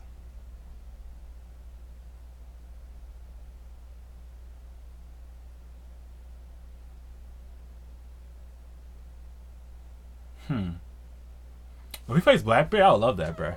That'd be a funny fight. I'll be dying. That's what I just said. This is what I'm saying. If he really is a child,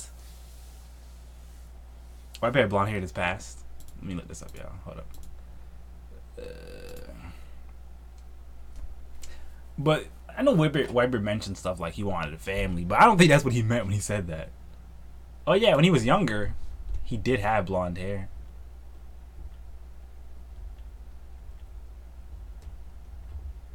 I still don't think.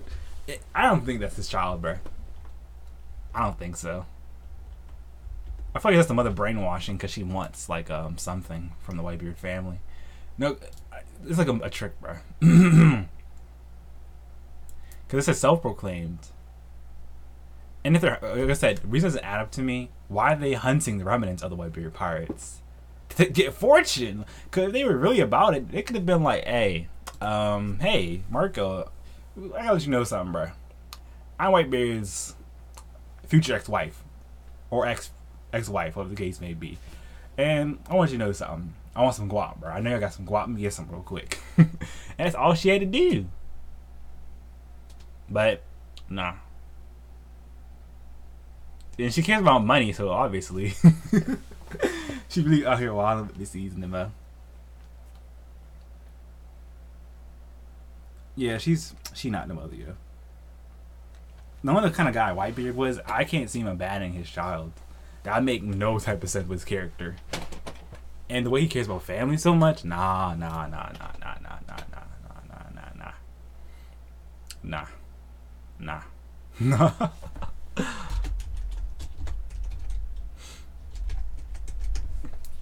But yeah, I think it's a finesse, bruh. It's a finesse.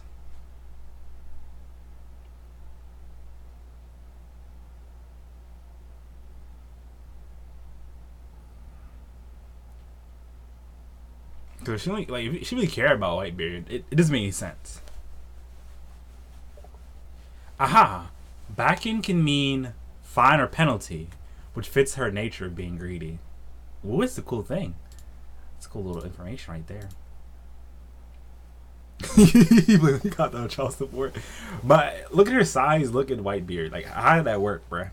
She supposed to be dead, honestly. I feel like, nah, I don't think it happened. And if it did, I want to see the receipts, bruh. Let me get the receipt real quick. I don't know. I just think Whitebeard, his character, to me, it would make sense for him to leave his children behind. Because if he did, why he keep saying stuff like family was so important to him?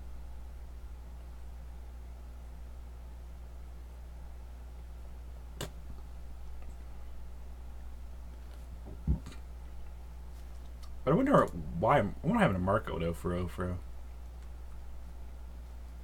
I mean, he's now the captain, so they call the Marco Pirates, or they still call the Whitebeard Pirates, out of respect. That's what I want to know the most right now. Cause I feel like, honestly, if they, I don't know how they got bodied, but I guess they probably, how they got bodied by Blackbeard, but I think it kind of makes sense. They were still mad about everything, and we know about hockey, it's like, for using observation hockey, you can't use it if you're not focused. And I think if you have like an unwavering will, that's not the best thing to do, bruh. You know? So imagine you're trying to fight someone like Blackbeard, who always plans things out, and you just start lacking. That's not what you do. That's definitely what you don't do.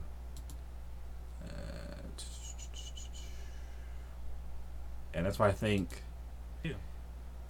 whatever happened, bruh, you kind of deserved it. Let's see. I think people, mom's tripping. So I'm getting the wrong memo. I feel like they just got the wrong. They just assumed a little bit, and like they got caught up. That's what makes the most sense to me. Like maybe she was thinking, oh, because why she saying fortune like that? Like that means she's assuming he already rich. She assumed the man already got guap, but I mean, we can't. She can't prove or deny it, so I don't know what to say in this case. I really don't. But what was I gonna say? I really forgot about to say. I don't know if I tried to thought. I was saying, oh yeah. I don't know. I just feel like her timing doesn't feel right. It feels really off to me. I could be wrong though. Because if she really cared about her man like the way she does, like she should know. Like the way Whitebeard is, I can't imagine him just having treasure on him. I feel like he'd just be like sailing, living life, enjoying the scenery, and that's all he want to do, bruh. That's all he want to do. But I don't know. The way One Piece is going right now, a lot of wild stuff's happening, but I'm most excited for a Reverie right now because we know Wano was gonna happen for a while, and I feel like the events of Reverie directly impact Wano. Because all right, let's say at Reverie, the world government's like, hey, take care of Luffy, just for safety reasons. Send Green Bull. We have to make sure before we even get to wherever they're going, whether it be Wano or whatever the case may be, we got them all on lock. And it wouldn't surprise me. Or if it's like, alright, they figure out how to find Luffy, and then on the way there's some little Wall Street pirate. It's like, hey, it's some random pirate like, hey bro, I'm trying to pull up to the scene, whatever. Good pirates don't care about loot. Exactly. They always been broke because they care about the squad over everything else. So I feel like Shanks has enough just to drink and party, but back to what I was trying to say. I can definitely see, like, they'll send Green Bull to somebody. We'll get one out at the end of this year. I could take that. Because, like, I'm thinking, they could send Green Bull. They could send someone, like, from CP0, maybe. That would be a reach, but it wouldn't be too outlandish for it to happen, because why not? Honestly. Like, it wouldn't be the wildest thing they ever did in the story. I just, I'm trying to think what I'm trying to say. I just feel like Reverie is a thing I've been waiting for a long time. Because I want to know about Green Bull. I want to know about what the world are going to do about Luffy and everything. Because if they don't want to see Yonko fighting and Kaido's playing this war, are they aware of what Kaido's doing? Do they have a hint or anything? What are they gonna do, bro? Because if Kaido does this war where it's like Kaido versus Luffy, Big Mom, Blackbeard, Shanks, it'd be wild. But then I can see, like, alright, it starts off with Luffy, Big Mom, Kaido, and the other half will be Shanks versus Blackbeard. Because obviously Shanks got some beef with that man, bro. I could feel it. That's why I think Shanks is always like traveling, because maybe he doesn't want to have the thought in his mind, if I see that man Blackbeard, I'm gonna body him on spot, bro. No games. CP0 gonna be there because the rebels are declaring war. Exactly. But I'm saying, like, what if that's like how everything goes? So it's like CP9's chilling, right? Oh, you're back. Your internet went down all of a sudden. It happens, bro. It happens. I'm trying to stream for like another, maybe like 16 minutes. We have plenty to talk about, so we good, bro. We good. It's all good. But I think based on how the stream is playing out, I'm gonna try every time the chapter drops, either the same day or the next day when I get the chance to. We're gonna have a live stream about it and just talk about everything that we're looking forward to and all the ideas the chapter gives us, and we straight. But yeah, back to what I was saying. I really feel like the smartest thing to do if I was the world government, I would send CP0 to either watch over the Straw Hats or pursue them, or send Green Bull. I kind of not the smartest choice because he messed up already with the Fujitora stuff, saying, yo, you're not allowed to come back to a Marine base to capture them. But if you think about it, if you're a Fujitora, that's the perfect thing. Just make it out go to Rever if he wants to. And he can just like sit there and say, guys, I have an idea. Get rid of the warlord system now. And he's gonna say, oh, that's a bad idea. If you're a world government and you love balance, it's the perfect thing to do. It really is. Because then Molly head's gonna start lacking, and then we out here, boys. We out here.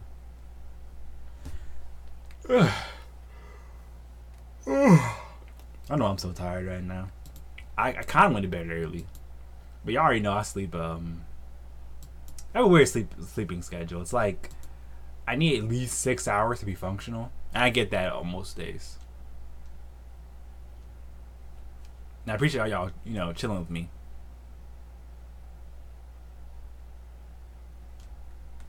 But feel free to add your comments or anything.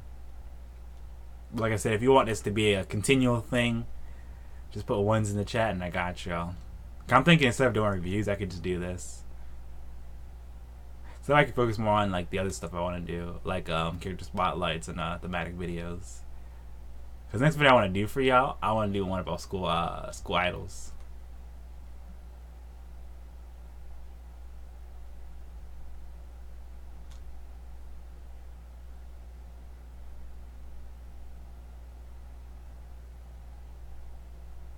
This is kind of good.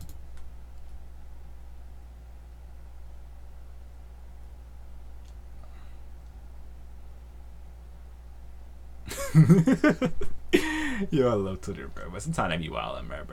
Sometimes I be wildin'. I just gotta make sure I'm here from it. You'll be fine. Cobra and VV are gonna back up for Tutora. Yeah, I got y'all. If you guys didn't know, I'm EST. So for me, it's 5:48 right now. I don't know what time zone y'all in. I'm pretty sure all y'all in different time zones. But what I'm gonna try to do is on Twitter announce, hey, bro, going live. But at least that time I did it this time. I want to surprise you to see how it would play out because I was nervous because I was thinking for a while that the way I want to do things, I would love to have a One Piece live stream and then on Twitch just do games there and just wild out there. I was just worried that it wouldn't work out the way I wanted it to, but it looks like it's gonna work out the way I wanted it to. So this is the move going forward. So it's gonna be basically the move going forward would be One Piece live streams about stuff. Maybe I could do it for My Hero too, but I don't really know because YouTube's a weird thing, bruh. It really is. And I like a lot of different anime, but I don't feel like I can cover them all. So the plan is to cover the one I think is best for y'all. We could do that for My Hero as well, but it just depends on y'all. It'd be a shorter stream for My Hero because it's I'm caught up, but the names to me My Hero, they're kind of hard to remember because it's just it's one of those things. But yeah, but that's all I'm saying. I feel like Reveille's gonna be a heated type of thing. It's not gonna be no calm and collected little discussion because with the way things are working, they have to watch it for the Straw Hats, the Worst Generation, the Yonko, and I could tell that maybe Akano's gonna do something he's not supposed to, and that's when the beef is gonna really start. Because if you're Akano, right, and you sitting here I don't believe this, I'm Fleet Admiral right now, but I still have to listen to these dogs. They call me the dog? Nah, bro, they got it mixed up. That's how I feel, because For all we know, maybe Akanu's gonna have to be like there, and they'll have some representative, like the girls say. But who really knows? It can go either way, honestly, if you ask me. I don't know what to expect. But that's what I like about One Piece a lot. It's like there's so many possibilities, but that's the fun part. You just don't know which possibility makes the most sense.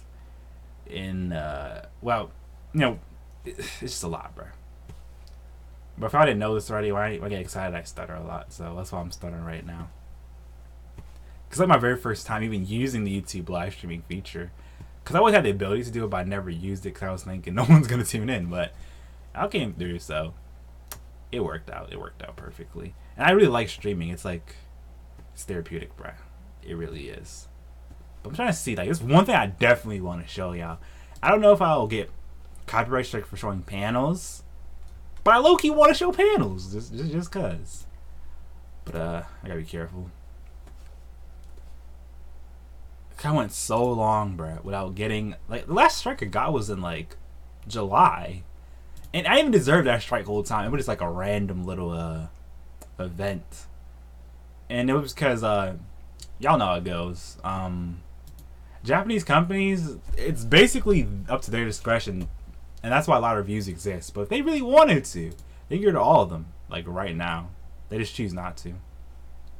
See, make this panel again. So it starts off with self-proclaimed Straw Hat Fleet Olympus. Okay, things are time for me, an adventurer. Okay. So let's see. If you notice, it looks like Ivankov didn't really change too much. It looks exactly the same.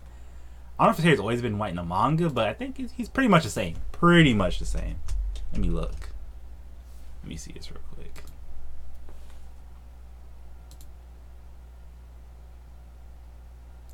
It's pretty much the same design. That was going to change a little bit, but nah.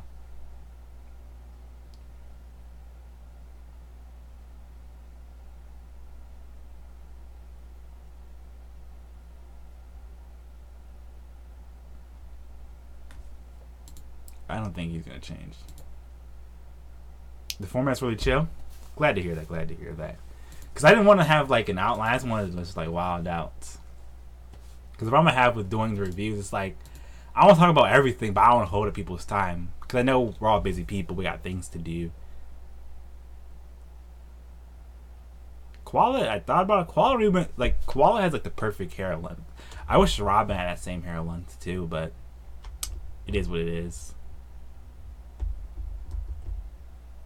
But why though Okama excited to see? Oh, you're excited to see Moria, Morley, did I say his name? And Betty Sama. So are those Okama or nah? So he's saying. So this man Dragon been playing for like 4 whole years. This move, bruh. That's what it sounds like to me. Come reading the chapter, and that's how it looks to me. Because he said Sabo. Should we finalize the plan for operation before they get there? It's finally time for us.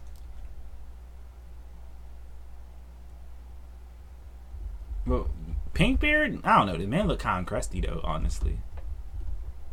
And what he's doing, I feel like, is a foreshadow to what's gonna happen with Luffy. People are just gonna use the flag. Maybe we'll learn about the secret crocodile is. That crocodile's a woman. I mean, if that's a real secret, I'm ready, bruh. I'm ready. I'm really excited for this. I'm pretty sure Betty-sama it has to be. It's the only thing that makes sense. But I wonder if she Okama, because like if the Okama are excited to see her, what way they swing the streets, bruh? Sheets. I saw one thing on Twitter saying that Betty could low-key just be a dude that turned into a girl with, you know, Ivanka's power, which wouldn't be a lie. It would explain the tie and the jacket, but I don't want to assume, bro. I'm not falling for these traps no more in the streets. Let me see. Nothing that says it is, but her name's a reference to the real life revolutionary Betty Zane.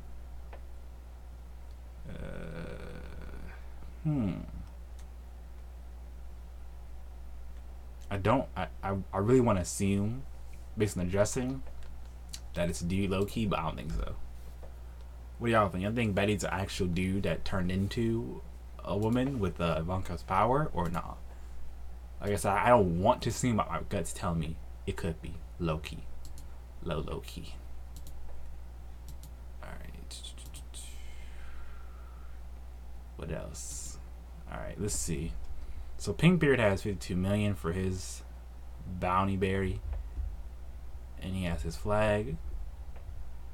Emperor Blackbeard's calling him. Okay. That's right. Everyone. But one thing that I wanted to bring up, or I forgot to bring up, the Celestial Gold. What is Celestial Gold?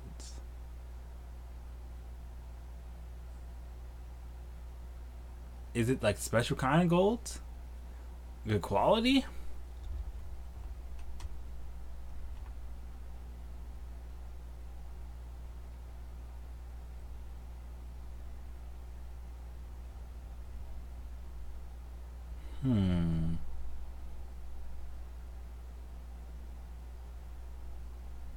Hmm. Celestial Gold. What does that even mean? See, I don't want traps. Exactly. I'm pretty sure she's a trap. If the Okama like them, they have to be a trap, or something's weird with her. Because it's like, remember they wanted Sanji, but Sanji not about that life. But my guess is it's like 50-50 at this point in time. But I want to know what's Celestial Gold, because what could that obviously mean? Oops, wrong thing I pressed. Celestial Gold. Let me look this up. Nope, there's nothing about it yet. There's no article about it yet, so I guess it's important, but not yet. Because I don't think they meant pure gold. Pure gold. I don't think they meant that. I'm pretty sure they didn't.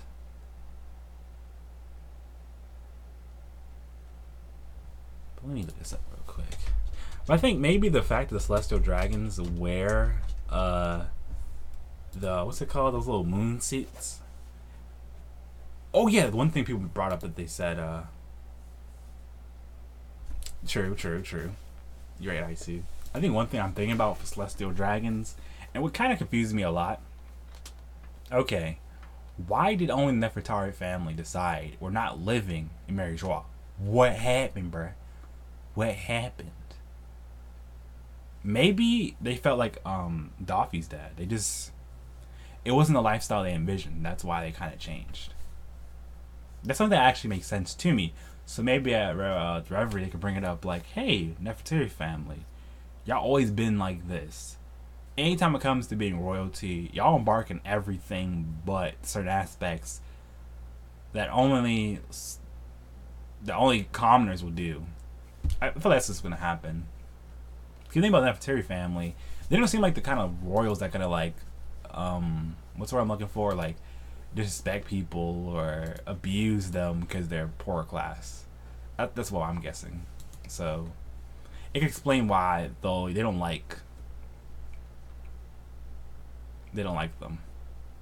I mean, them going to Reverie itself, like, must be a miracle if you ask me. I want to understand that beef. And also the difference between Nefertari family. If Vivi and them can body people, maybe that's another thing that separated them. That they were like that actual strength, like, you know, physical strength, and they were like strong-willed. Because so far all the Celestial Dragons seem like they're weak-willed cowards. So I think that's another thing that probably led to separation. Maybe. I can't see in like Vivi's family all being about abusing and ruling people. It doesn't seem like their cup of tea.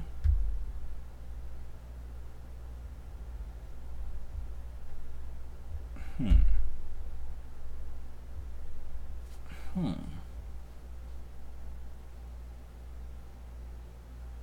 they have even more influence than kings and queens. So, I mean, that Nefertari family lost a lot by just being regular.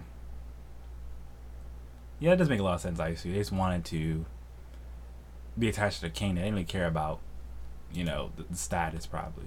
The status quo. Makes a lot of sense.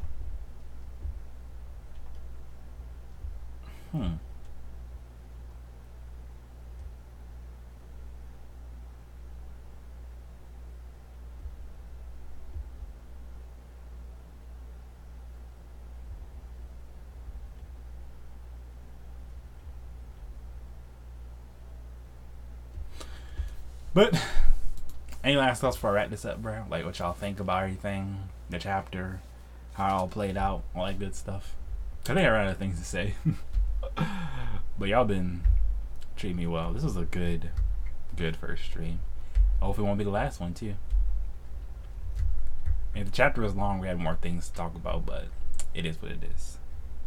But I think I'm probably gonna do is watch some anime, work on the next video, or maybe I'll stream on Twitch, playing some fighters, some darn project. We'll see. I'll keep y'all posted what I'm gonna do. But shout out to everybody who came to the stream. It's a lot of fun. Hope y'all had as much fun as I did. And I'm out. You're right. It was kind of short. That's what made this kind of hard, getting this to 2 hours in total, which is always like the length I go for streams. But maybe we can add more things to the stream. But I think it's a good show format, so I did what I had to do. And yeah, I'll see y'all in the next one.